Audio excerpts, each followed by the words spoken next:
আপনি হাদির নামে ভোট চান, অথচ হাদির চেতনা ধারণ করেন না। মনে রাখবেন, একদিন, 2 দিন, 3 দিন এমন অবস্থা হবে যে জুতা নিক্ষেপ করবে আপনাকে। হাদির নাম বিক্রি করতে আসবেন না, হাদিকে কুলুষিত করতে আসবেন না। আমাদের শহীদ হাদি কি নির্মমভাবে খুন হয়েছে না? এই হাদিকে নিয়ে নগ্ন রাজনৈতিক সমীকরণ চলছে। তারা হাদির চেতনা ধারণ করে না, হাদিকে তারা বিক্রি করে। হাদির নাম নিয়ে যারা ভোট চায়, যারা হাদির মৃত্যুকে আবেগকে পুঁজি করছে, আপনি খোঁজ নিয়ে দেখেন, নির্বাচনের আগে তার মাথায় টুপি ছিল না। জুলাইয়ের পর তাদের মানসিকতার মিনিমাম পরিবর্তন ঘটে নাই।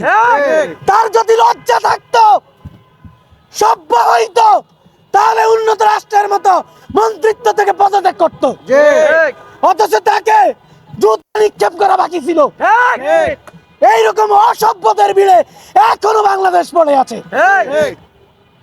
শুধু তাই নয়, এই অসভ্যগুলো কি করতেছে শোনেন আপনারা। এই অসভ্যগুলো বাংলাদেশে আবারও সেই ইলেকশন আয়োজন শুরু করেছে, যে ইলেকশন গুলো সহিংসতা ছড়িয়ে দেয়। লজ্জা লজ্জা, আমরা অবাক হয়ে যাই। এইরকম ধর্মকে পুঁজি করা, এগুলোর প্রতি আমরা ঘৃণা জানিয়ে রাখলাম। আপনারা সাধু চাইছেন না, সাধু হন। যদি সাধু হন, হাদির মতো সম্মান আল্লাহর পক্ষ থেকে আপনারা পাবেন। কিন্তু মানুষ বোকা না।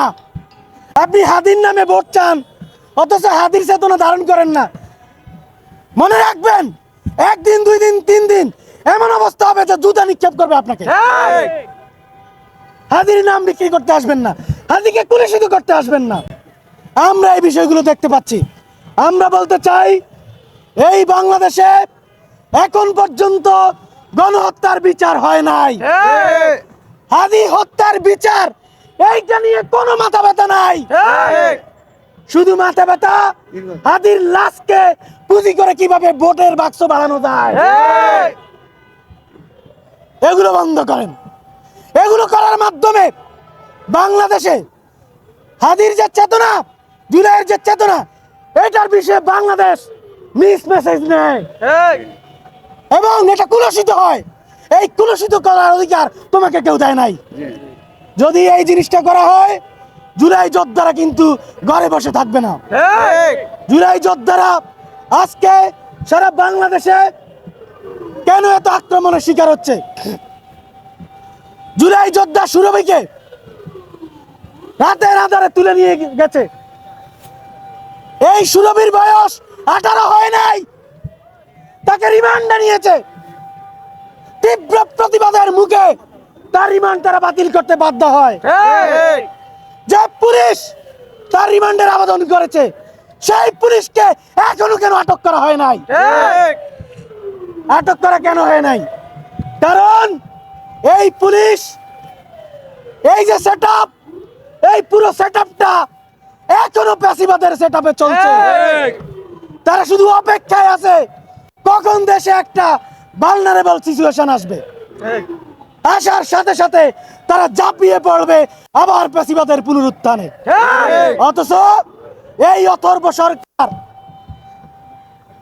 এই বিষয়ে কোনো ধরনের পদক্ষেপ নিচ্ছে না। লজ্জা লজ্জা।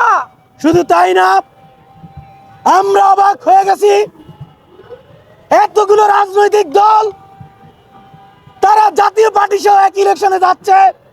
হাদি খুন হলো, কোনো মাথা ব্যথা নাই।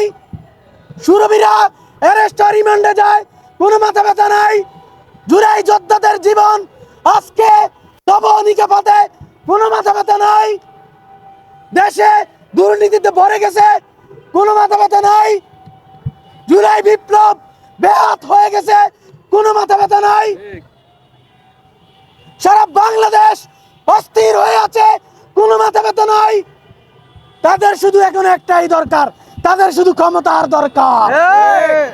এই ক্ষমতার জন্য তারা এখন জুলাইকে পুঁজি করে শুধু ক্ষমতার জন্য, ভোটের জন্য আবেগকে বুদ্ধি করা ছাড়া কোনো কাজ আর তাদের নাই। আমরা অবাক হয়ে যাই এই কাজগুলো করছে। শুধু তাই না, তারা এগুলো করার জন্য তারা বিভিন্নভাবে আসন সমঝোতা করে, ক্ষমতার ভাগ বটোয়ারা করে, কে কোন আসনে যাবে এগুলোর হিসাব নিকাশ করে।